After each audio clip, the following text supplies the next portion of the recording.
Mr. President. Majority Leader. Mr. President, the United States is one day into a government shutdown that Senate Democrats have forced on our country. Let's take a look at where we are. Last night, a bipartisan majority of senators, Republicans and Democrats, voted to avoid this.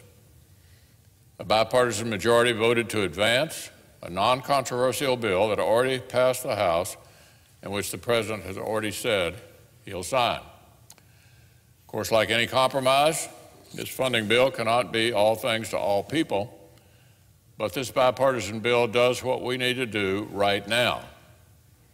It ends this pointless, irresponsible shutdown, funds the government for our troops, our veterans, and millions of vulnerable Americans, and extends health coverage for millions of children in low-income families. None of my colleagues on the other side of the aisle can point to a single thing in the bill that they oppose, not one thing. That's why a bipartisan majority voted for it last night. It would have passed smoothly and been sent for the President's signature, except that the Democratic leader took the extraordinary step of filibustering this bipartisan bill and initiating his own government shutdown. Why? Well, because, he explains, the President would not give him everything he wants on the issue of illegal immigration in one afternoon in the Oval Office. That's it. That's it. Leaders from both parties have spent months negotiating long-term fixes for immigration policy, government spending, and other important priorities.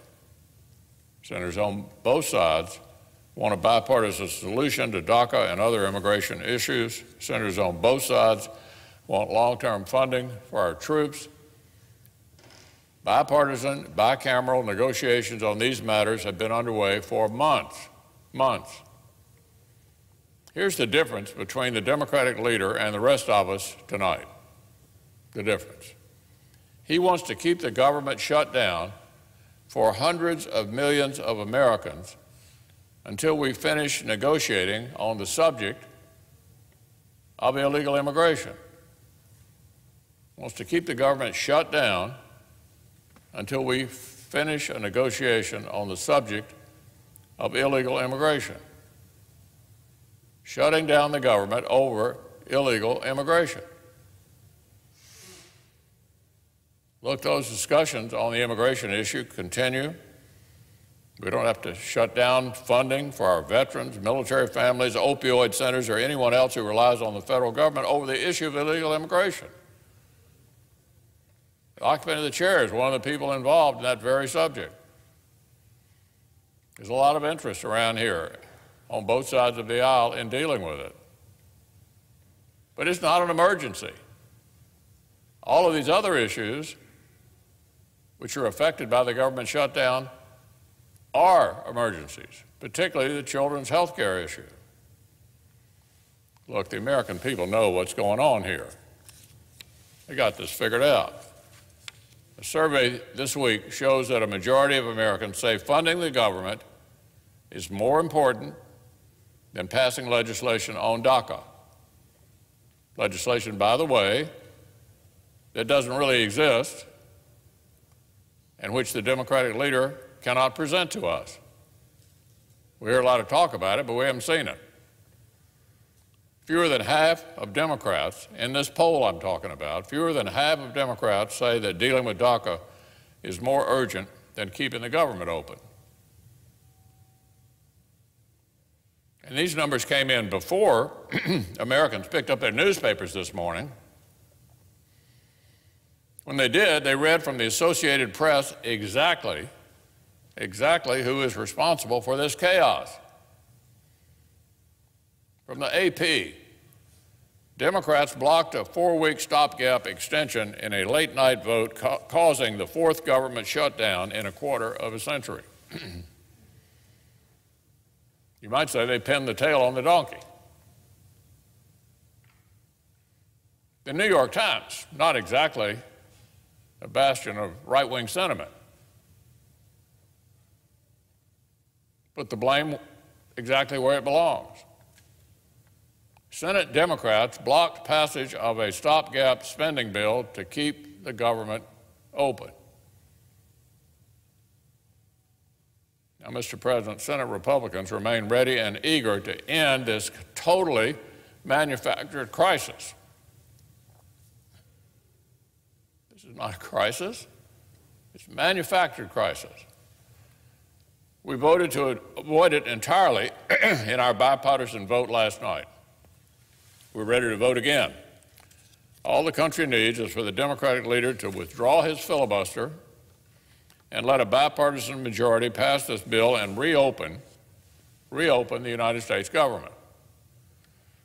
Earlier today, I asked for consent to move up a vote on this bipartisan solution and to end the craziness today.